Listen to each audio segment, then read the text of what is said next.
College के उस नए सफर की शुरुआत एक बिल्कुल साधारण दिन से होती है। जब रिया पहली बार अपने क्लासरूम में कदम रखती है, वह चारों तरफ देखती है और धीरे से पीछे वाली सीट पर बैठ जाती है, क्योंकि उसे अभी किसी से बात करने में थोड़ी झिझक होती है। उसी समय क्लास में आर्यन एंट्री करता है और बिना किसी को नोटिस किए अपनी सीट पर बैठ जाता है। उसकी नजर एक पल के लिए रिया पर पड़ती है, लेकिन वो कुछ नहीं कहता और अपनी किताब खोल लेता है। कुछ दिनों तक दोनों बस एक ही क्लास में होते हुए भी एक दूसरे से ज्यादा बात नहीं करते, लेकिन धीरे धीरे छोटे छोटे मोमेंट्स शुरू होते हैं, जैसे नोट्स शेयर करना या किसी टॉपिक पर हल्की सी बात हो जाना।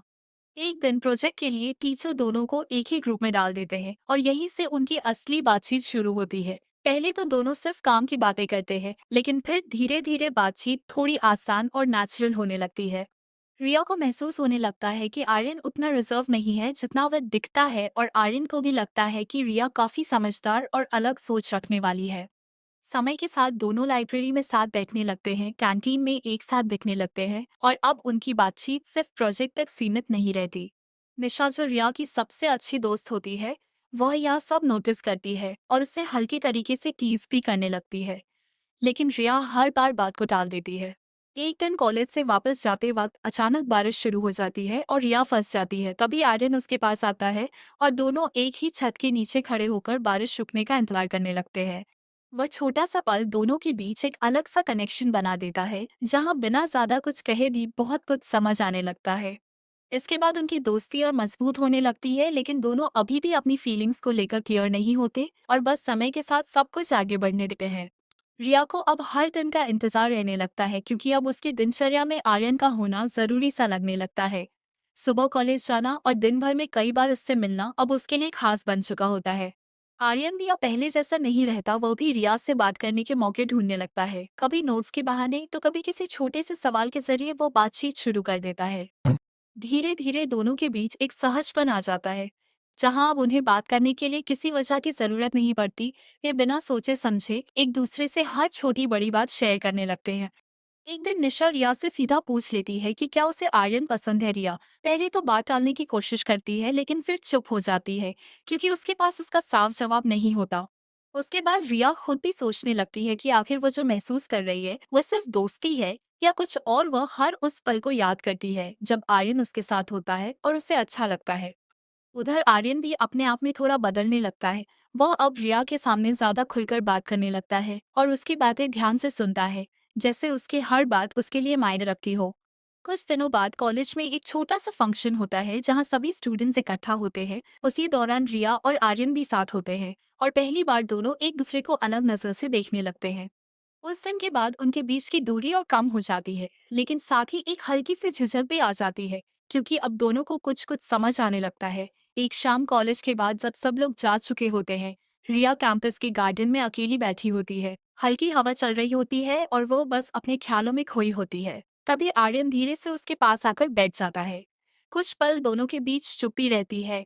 फिर आर्यन धीरे से कहता है कि तुम आजकल थोड़ा ज्यादा सोचने लगी हो। रिया हल्का सा मुस्कुरा देती है, लेकिन इस बार उसकी मुस्कान में एक झिझक भी होती है। वह नजरें नीचे करते हुए कहती है कि शायद कुछ बातें समझने की कोशिश कर रही हूँ। आर्यन उसकी बात सुन के थोड़ा गंभीर हो जाता है और फिर सीधे पूछता है कि और जो समझ आ रहा है वो अच्छा है या मुश्किल। रिया कुछ पल के लिए चुप रहती है, जैसे वो खुद से लड़ रही हो कि क्या कहे और क्या नहीं। फिर वो धीरे से कहती है कि अच्छा भी है और थोड़ा डराने वाला भी। यह सुनकर आर्यन की नजरें उस पर टिक जाती है। वह पहली बार महसूस करता है कि रिया भी वही महसूस कर रही है जो वह खुद इतने दिनों से छुपा रहा था। वह धीरे से कहता है कि अगर कोई चीज अच्छी लगती है तो उससे डरना नहीं चाहिए। रिया उसकी तरफ देखती है और इस बार उसकी आंखों में साफ साफ सवाल होता है, लेकिन वह कुछ कहने से पहले ही आर्यन हल्का सा मुस्कुराकर उठ जाता है, जैसे वह अभी सब कुछ एक साथ नहीं कहना चाहता। रिया उसे जाते हुए देखती रह जाती है और उसके दिल की धड़कन तेज हो जाती है, क्योंकि अब उसे यकीन होने लगता है कि यह सिर्फ दोस्ती नहीं रही। उस रात रिया सो नहीं पाती, क्योंकि अब हर बात साफ होने लगी है, लेकिन फिर भी कुछ अधूरा है, जैसे कोई एक कदम बाकी हो।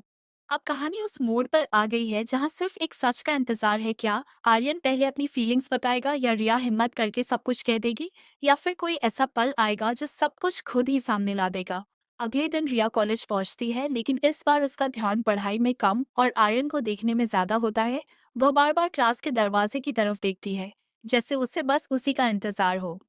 कुछ देर बाद आर्यन आता है और जैसे ही उसकी नजर रिया पर पड़ती है, वह हल्का सा मुस्कुरा देता है। यह मुस्कान पहले जैसी नहीं होती, इसमें एक अलग ही एहसास छुपा होता है जिसे रिया भी महसूस कर लेती है। पूरे दिन दोनों के बीच ज्यादा बातें नहीं होती, लेकिन उनकी नजरें कई बार मिलती हैं और हर बार दोनों जल्दी से नजरें हटा लेते हैं, जैसे दिल की बात छुपाने की कोशिश कर रहे हो। क्लास खत्म होने के बाद आर्यन रिया को रुकने के लिए कहता है और बाकी सभी स्टूडेंट्स धीरे धीरे वहां से चले जाते हैं। अब वहां सिर्फ दोनों ही रह जाते हैं। कुछ पल की खामोशी के बाद आर्यन धीरे से बोलता है कि उसे रिया से कुछ जरूरी बात करनी है। उसकी आवाज में हल्की सी घबराहट होती है जो पहले कभी नहीं थी। रिया का दिल तेज धड़कने लगता है, लेकिन वो खुद को संभालते हुए कहती है कि वो सुन रही है। आर्यन कुछ सेकंड चुप रहता है, जैसे सही शब्द ढूंढ रहा हो। फिर वह धीरे से कहता है कि जब से रिया उसकी जिंदगी में आई है, तब से बहुत कुछ बदल गया है। वह आगे कहता है कि पहले वो किसी के साथ इतना सहज महसूस नहीं करता था, लेकिन अब रिया के साथ हर चीज आसान लगने लगी है। रिया उसकी बात ध्यान से सुनती है और उसके चेहरे पर हल्की सी मुस्कान आ जाती है, लेकिन उसके अंदर की घबराहट भी बढ़ती जा रही होती है। आर्यन आखिरकार कह देता है कि वह रिया को सिर्फ एक दोस्त की तरह नहीं देखता और शायद वो उससे ज्यादा महसूस करने लगा है। ये सुनते ही रिया कुछ पल के लिए बिल्कुल शांत हो जाती है, जैसे समय रुक गया हो। उसके दिल में खुशी और डर दोनों एक साथ आते हैं, क्योंकि वह भी यही महसूस कर रही होती है, लेकिन कहने की हिम्मत अभी तक नहीं जुटा पाई थी रिया। कुछ सेकंड तक कुछ नहीं बोल पाती। उसका दिल बहुत तेजी से धड़क रहा होता है और वह समझ नहीं पा रही होती कि अपनी बात कैसे शुरू करे। वह धीरे से आर्यन की तरफ देखती है और उसकी आंखों में वही सच्चाई नजर आती है जो वो खुद इतने दिनों से महसूस कर रही होती है। रिया हल्की सी मुस्कान के साथ नजरें नीचे कर लेती है और धीमी आवाज में कहती है कि वह भी काफी समय से कुछ ऐसा ही महसूस कर रही है, लेकिन उसे डर था कि कहीं सब कुछ बदल न जाए। यह सुनते ही आर्यन के चेहरे पर एक राहत भरी मुस्कान आ जाती है, जैसे उसके दिल का बोझ अचानक हल्का हो गया हो। दोनों कुछ पल तक बस एक दूसरे को देखते रहते हैं, बिना कुछ कहे, लेकिन इस बार उनकी खामोशी में कोई झिझक नहीं होती, बल्कि एक सुकून होता है। आर्यन धीरे से कहता है कि अब चाहे जो भी हो, वह इस रिश्ते को संभालना चाहता है और हर मुश्किल में साथ खड़ा रहेगा। रिया सिर हिलाती है और पहली बार बिना हिचकिचाहट के उसकी तरफ देखती है, जैसे उसने भी अपने दिल की बात पूरी तरह स्वीकार कर ली हो। उस दिन के बाद उनकी जिंदगी बदलने लगती है। अब वे सिर्फ दोस्त नहीं रहते, बल्कि एक दूसरे के लिए खास बन जाते हैं। लेकिन हर कहानी की तरह यहाँ भी सब कुछ इतना आसान नहीं होता। कुछ दिनों बाद कॉलेज में एक नई लड़की की एंट्री होती है, जो सीधे आर्यन से बात करने लगती है। रिया ये सब देखती है और उसके मन में हल्की सी बेचैनी शुरू हो जाती है। हालांकि वो खुद को समझाने की कोशिश करती है कि उसे भरोसा रखना चाहिए। आर्यन उस नई लड़की से सिर्फ सामान्य तरीके से बात करता है, लेकिन धीरे धीरे वह लड़की हर जगह उसके आसपास नजर आने लगती है। रिया अब चुप रहने लगती है और पहले जैसी खुलकर बात नहीं करती, क्योंकि उसके मन में छोटे छोटे सवाल उठने लगते हैं। आर्यन यह बदलाव महसूस करता है, लेकिन उसे समझ नहीं आता कि रिया अचानक इतनी दूर क्यों होने लगी है। रिया अब पहले जैसी नहीं रहती। वह आर्यन से कम बात करने लगती है और हर बार जब वह उस नई लड़की को उसके साथ देखती है, तो उसके मन में एक अजीब सी बेचैनी बढ़ने लगती है। निशा ये बदलाव नोटिस करती है और एक दिन वह रिया से साफ साफ पूछती है कि आखिर बात क्या है, लेकिन रिया सिर्फ इतना कहती है कि सब ठीक है, जबकि उसके चेहरे से साफ पता चलता है कि सब ठीक नहीं है। उधर आर्यन भी यह महसूस करता है कि रिया उससे दूर हो रही है। वह कई बार उससे बात करने की कोशिश करता है, लेकिन हर बार रिया किसी न किसी बहाने से बात टाल देती है। एक दिन आर्यन तय करता है कि वह अब सीधे बात करेगा और क्लास के बाद वह रिया को रोक लेता है। वह उससे पूछता है कि क्या हुआ है और क्यों वो उससे दूरी बना रही है। रिया पहले चुप रहती है, लेकिन फिर धीरे से कहती है कि उसे कुछ बातें ठीक नहीं लग रही है और वह समझ नहीं पा रही कि क्या सही है और क्या गलत। आर्यन उसकी बात सुनकर थोड़ा हैरान होता है और पूछता है कि आखिर वो कहना क्या चाहती है। रिया सीधे उस नई लड़की का नाम लेती है और कहती है कि वह हर वक्त उसके आसपास क्यों रहती है। यह सुनकर आर्यन कुछ सेकंड के लिए चुप हो जाता है और फिर शांत आवाज में कहता है कि वह सिर्फ एक क्लासमेट है और उससे ज्यादा कुछ नहीं। रिया उसकी बात सुनती है, लेकिन उसके मन में जो शक बैठ गया होता है, वह इतनी आसानी से खत्म नहीं होता। आर्यन ये समझ जाता है कि अगर उसने अब बात साफ नहीं की तो ये गलत फहमी और बढ़ जाएगी। वह रिया के करीब आकर कहता है कि वो उसे खोना नहीं चाहता और अगर उससे कोई भी बात परेशान कर रही है, तो वो खुलकर पूछ सकती है। रिया उसकी आंखों में देखती है और पहली बार उसे एहसास होता है कि शायद वो बिना पूरी बात जाने ही चीजों को गलत समझ रही थी। लेकिन तभी पीछे से वही नई लड़की आ जाती है और सीधे आर्यन को आवाज देती है। ये देखकर रिया फिर से चुप हो जाती है और बिना कुछ कहे वहां से चली जाती है। आर्यन उसे जाते हुए देखता रह जाता है और समझ जाता है कि अब ये सिर्फ छोटी सी गलतफहमी नहीं रही, बल्कि उनके रिश्ते की सबसे बड़ी परीक्षा बनने वाली है। रिया सीधे घर नहीं जाती। वह रास्ते में ही एक शांत जगह पर रुक जाती है और अकेले बैठकर सब कुछ सोचने लगती है। उसके मन में चल रही उलझन अब और गहरी हो चुकी होती है। वह खुद से सवाल करने लगती है कि क्या वह सच में आर्यन पर भरोसा करती है या सिर्फ डर की वजह से खुद को पीछे खींच रही है। उधर आर्यन भी पहली बार खुद को असहाय महसूस करता है। उसे समझ नहीं आता कि वह कैसे रिया को यकीन दिलाए कि उसके मन में सिर्फ उसी के लिए जगह है। अगले दिन कॉलेज में दोनों एक ही जगह होते हुए भी जैसे दो अलग दुनिया में होते हैं। रिया अपनी दोस्तों के साथ रहती है और आर्यन अपने काम में लगा रहता है, लेकिन दोनों की नजरें कई बार मिलती है और हर बार कुछ अधूरा सा महसूस होता है। निशा अब और देर नहीं करती और वह सीधे आर्यन से बात करने जाती है। वो उससे कहती है कि अगर वह सच में रिया को समझता है, तो उसे सिर्फ समझाने की नहीं, बल्कि उसे महसूस कराने की जरूरत है कि वह उसके लिए कितना जरूरी है। आर्यन उसकी बात ध्यान से सुनता है और पहली बार उसे एहसास होता है कि सिर्फ शब्दों से नहीं, बल्कि अपने एक्शन से भी बहुत कुछ साबित करना पड़ता है। उसी दिन कॉलेज में एक अनाउंसमेंट होता है कि अगले हफ्ते एक आउटडोर प्रोजेक्ट ट्रिप होने वाली है, जहां सभी स्टूडेंट्स को एक साथ जाना होगा।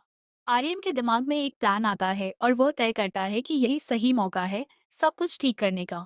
दूसरी तरफ रिया भी इस ट्रिप के बारे में सुनती है, लेकिन वह कंफ्यूज रहती है कि उसे जाना चाहिए या नहीं, क्योंकि वो खुद से ही लड़ रही होती है। और निशा उसे समझाती है कि भागने के कुछ नहीं होगा और अगर सच जानना है तो उसे इस मौके को लेना चाहिए।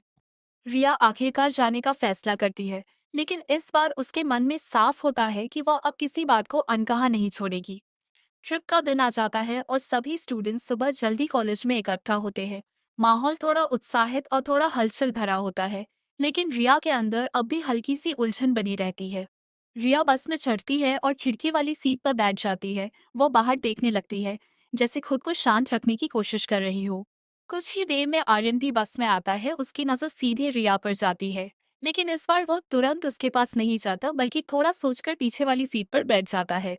निशा दोनों को देख रही होती है और उसे समझ आ जाता है कि दोनों के बीच अभी भी बहुत कुछ अनकहा है। बस धीरे धीरे आगे बढ़ती है और रास्ते में सभी लोग अपने अपने दोस्तों के साथ बातों में लग जाते हैं, लेकिन रिया और आर्यन दोनों ही अपने अपने ख्यालों में खोए रहते हैं। कुछ समय बाद बस एक खूबसूरत पहाड़ी जगह पर रुकती है, जहाँ चारों तरफ हरियाली और ठंडी हवा होती है। यह जगह देखने में जितनी शांत होती है, उतनी ही सुकून देने वाली भी होती है। सब लोग अपने ग्रुप्स में बन जाते हैं और अलग अलग एक्टिविटीज में लग जाते हैं। रिया अकेले थोड़ा दूर चली जाती है और एक ऊंची जगह पर खड़ी होकर नीचे का नजारा देखने लगती है। उसके मन में अब भी बहुत कुछ चल रहा होता है। तभी पीछे से आर्यन आता है और बिना कुछ कहे उसके पास खड़ा हो जाता है। कुछ पल दोनों बस सामने देखते रहते हैं। फिर आर्यन धीरे से कहता है कि वह इस बार कुछ भी अधूरा नहीं छोड़ना चाहता। रिया उसकी तरफ देखती है और इस बार वह चुप नहीं रहती। वह कहती है कि उसे जवाब चाहिए, सिर्फ शब्द नहीं बल्कि सच्चाई। आर्यन गहरी सांस लेता है और शांत आवाज में सब कुछ साफ साफ बताने लगता है। वह बताता है कि वह नई लड़की सिर्फ एक प्रोजेक्ट पार्टनर है और उसके अलावा उसकी जिंदगी में कोई नहीं है। रिया उसकी बात ध्यान से सुनती है और इस बार उसकी आंखों में पहले जैसी शंका नहीं होती, बल्कि वो समझने की कोशिश कर रही होती है। आर्यन आगे कहता है कि उसने कभी नहीं सोचा था कि वह किसी के लिए इतना महसूस करेगा, लेकिन अब वह रिया को खोने का रिस्क नहीं लेना चाहता। रिया कुछ पल तक उसे देखती रहती है और फिर धीरे से कहती है कि उसे सिर्फ एक चीज चाहिए, भरोसा और साफ दिल। आर्यन बिना कुछ बोले सिर हिला देता है, जैसे वो उसे यह भरोसा देना चाहता हो। हवा हल्की सी तेज चलने लगती है और उस पल में दोनों के बीच की दूरी धीरे धीरे खत्म होने लगती है। ट्रिप के अगले दिन माहौल पहले से काफी हल्का हो जाता है। रिया और आर्यन अब पहले की तरह एक दूसरे से खुलकर बात करने लगते हैं और उनके बीच जो दूरी आ गई थी वह धीरे धीरे खत्म होने लगती है। निशा ये सब देखकर मुस्कुराती है, क्योंकि उसे पता होता है कि दोनों ने आखिरकार अपनी बात समझ ली है। दिन भर की एक्टिविटीज के बाद शाम को सभी स्टूडेंट्स एक साथ कैंपफायर के पास बैठते हैं। वहाँ हंसी मजाक और गाने का माहौल बन जाता है। रिया भी इस बार थोड़ा खुलकर हंसती है और कई दिनों बाद वो खुद को हल्का महसूस करती है। आर्यन उसे ऐसे देखकर खुश होता है, क्योंकि वो जानता है कि ये मुस्कान उसके लिए कितनी जरूरी है। कुछ देर बाद सभी लोग अपने अपने ग्रुप्स में बन जाते हैं, लेकिन रिया और आर्यन थोड़ी दूर शांत जगह पर बैठ जाते हैं, जहाँ सिर्फ हल्की हवा और धीमी आवाजें होती हैं। आर्यन धीरे से कहता है कि वह इस बार हर चीज को सही तरीके से आगे बढ़ाना चाहता है, बिना किसी जल्दबाजी के। रिया उसकी बात सुनकर सिर हिलाती है और कहती है कि उसे भी यही चाहिए कि उनका रिश्ता धीरे धीरे और मजबूत बने। दोनों उस पल को बस महसूस करते हैं बिना ज्यादा कुछ कहे, क्योंकि अब शब्दों से ज्यादा एहसास मायने रखने लगे होते हैं। अगले दिन जब सभी वापस लौटने की तैयारी करते हैं, तो यह ट्रिप सिर्फ एक याद बनकर नहीं रह जाती, बल्कि उनके रिश्ते के लिए एक नई शुरुआत बन जाती है। कॉलेज लौटने के बाद सब कुछ सामान्य होने लगता है, लेकिन अब रिया और आर्यन के बीच एक अलग ही समझ बन चुकी होती है। लेकिन कहानी यही खत्म नहीं होती। कुछ दिनों बाद कॉलेज में एक नया सीन शुरू होता है, जब एक सीनियर स्टूडेंट अचानक रिया से बात करने की कोशिश करता है। वह बार-बार उसके आसपास नजर आने लगता है और रिया उस सीनियर की बातों को नजरअंदाज करने की कोशिश करती है, लेकिन वह बार-बार किसी न किसी बहाने से उसके पास आ जाता है। कभी नोट्स के लिए तो कभी किसी इवेंट के नाम पर। रिया को यह सब अच्छा नहीं लगता, लेकिन वह ज्यादा रिएक्ट भी नहीं करती, क्योंकि वह किसी तरह की बेवजह की परेशानी नहीं चाहती। निशा यह सब देखती है और उसे समझाती है कि अगर कोई चीज गलत लग रही है तो उसे साफ-साफ बोल देना चाहिए। रिया सोचती है कि बात को और बढ़ाने से अच्छा है कि वह खुद ही इसे खत्म कर दे। एक दिन वह सीनियर फिर से उसके पास आता है और इस बार रिया शांत लेकिन साफ शब्दों में उसे मना कर देती है कि वह इस तरह की बातों में इंटरेस्ट नहीं रखती।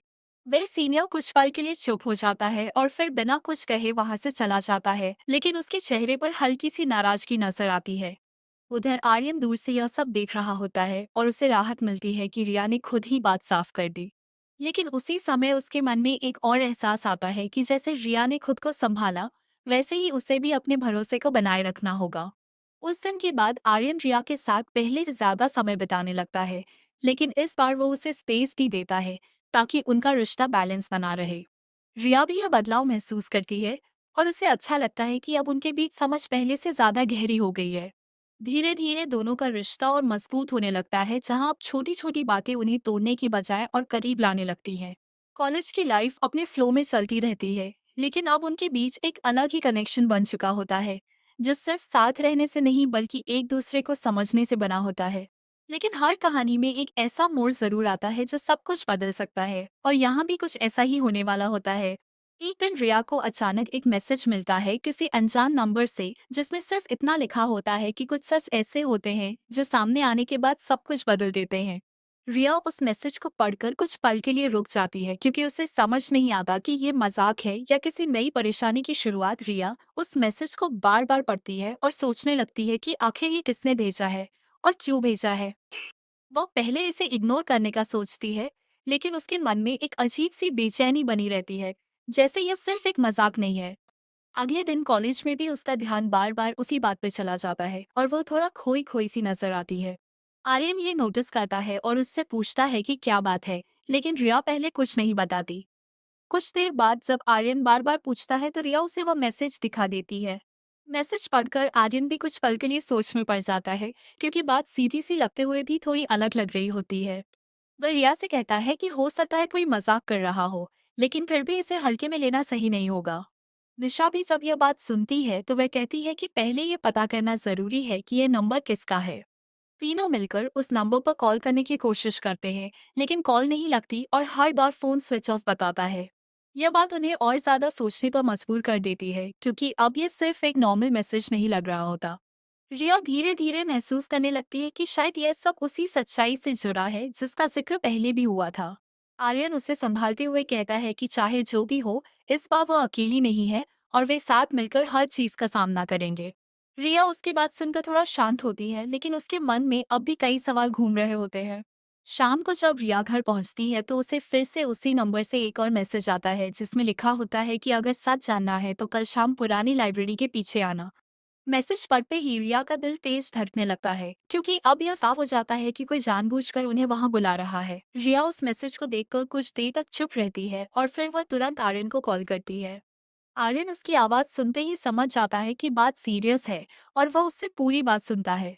कुछ पल की चुप्पी के बाद आर्यन कहता है कि बिना सोचे समझे वहां जाना सही नहीं होगा, लेकिन अगर यह सच में किसी बड़ी बात से जुड़ा है तो इसे नजरअंदाज भी नहीं किया जा सकता। निशा भी इस बार साफ कहती है कि अगर वे जाएंगे तो साथ में जाएंगे और पूरी तैयारी के साथ जाएंगे। अगले दिन पूरे दिन तीनों इसी बात को लेकर सोचते रहते हैं और आखिरकार शाम होते होते वे फैसला कर लेते हैं कि वे वहां जाएंगे, लेकिन सावधानी के साथ। शाम होते ही तीनों पुरानी लाइब्रेरी के पीछे पहुंचते हैं, जहां माहौल बिल्कुल शांत होता है और आसपास कोई नजर नहीं आता। रिया का ध्यान हर छोटी आवाज पर जाता है, जबकि आर्यन आसपास ध्यान से देख रहा होता है और निशा उनके साथ खड़ी रहती है। कुछ मिनट बीत जाते हैं लेकिन कोई नहीं आता और माहौल और भी अजीब लगने लगता है। तभी पीछे से हल्के कदमों की आवाज सुनाई देती है और तीनों एक साथ मुड़ते हैं।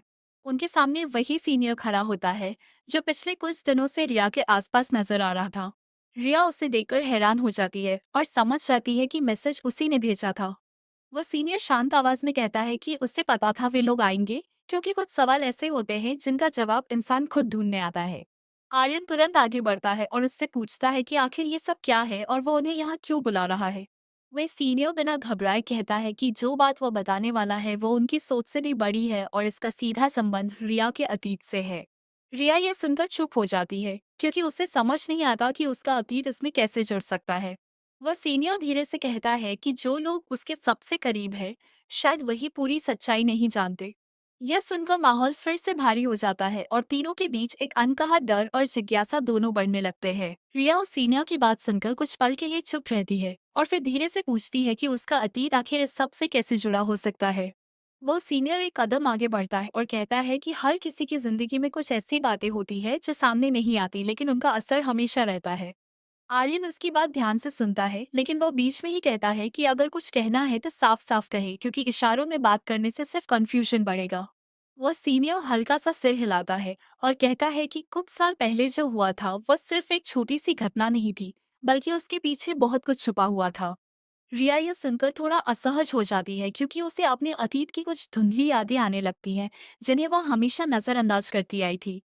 निशा रिया की तरफ देखती है और समझ जाती है कि ये बात उसे अंदर से परेशान कर रही है। वह सीनियर आगे कहता है कि जिस सच से तुम भागती रही हो वही अब तुम्हारे सामने आने वाला है, और इस बार तुम उसे नजरअंदाज नहीं कर पाओगी। रिया खुद को संभालते हुए कहती है कि अगर कुछ है तो वह जानना चाहती है, क्योंकि अब अधूरी बातों के साथ जीना मुश्किल हो रहा है। कुछ सेकंड की चुप्पी के बाद वह सीनियर कहता है कि तुम्हारे परिवार से जुड़ी एक ऐसी सच्चाई है जिसे जानकर तुम्हारी सोच पूरी तरह बदल सकती है। आर्यन यह सुनकर रिया के साथ खड़ा हो जाता है, जैसे वह उसे हर हालत में सपोर्ट करना चाहता हो। रिया गहरी सांस लेकर कहती है कि चाहे जो भी हो अब वो पीछे नहीं हटेगी। वह सीनियर धीरे से मुस्कुराता है और कहता है कि ठीक है, लेकिन जो तुम जानने वाली हो उसके बाद चीजें पहले जैसी नहीं रहेंगी। यह सुनकर तीनों के बीच एक अजीब सी खामोशी फैल जाती है, जैसे आने वाला पल सब कुछ बदलने वाला हो। खुद को संभालते हुए उस सीनियर की आंखों में देखती है और बिना झिझक कहती है कि अब जो भी सच है वो पूरा सुना जाए, क्योंकि आधी बातें अब और सहन नहीं होंगी। वह सीनियर कुछ पल के लिए चुप रहता है और फिर धीरे से बोलना शुरू करता है कि कुछ साल पहले तुम्हारे परिवार से जुड़ी एक ऐसी घटना हुई थी जिसे बाहर आने से पहले ही दबा दिया गया। रिया का ध्यान पूरी तरह उसकी बातों पर टिक जाता है और उसके चेहरे पर गंभीरता साफ नजर आने लगती है। वह सीनियर आगे बताता है कि उस घटना में सिर्फ तुम्हारा परिवार ही नहीं बल्कि कुछ और लोग भी शामिल थे, जिनका नाम कभी सामने नहीं आया। आर्यन ये सुनते हुए और सतर्क हो जाता है और वह हर बात को ध्यान से समझने की कोशिश करता है। रिया धीरे से पूछती है कि अगर यह सब सच है तो अब अचानक यह सब सामने क्यों आ रहा है। वह सीनियर कहता है कि क्योंकि अब हालात बदल चुके हैं और कुछ लोग नहीं चाहते कि यह सच हमेशा छुपा रहे। निशा ये सब सुनकर थोड़ा असमंजस में पड़ जाती है, लेकिन वह रिया का साथ नहीं छोड़ती। रिया की आंखों में अब डर से ज्यादा सवाल नजर आने लगते हैं और वह जानना चाहती है कि आखिर इस घटना में हुआ क्या था।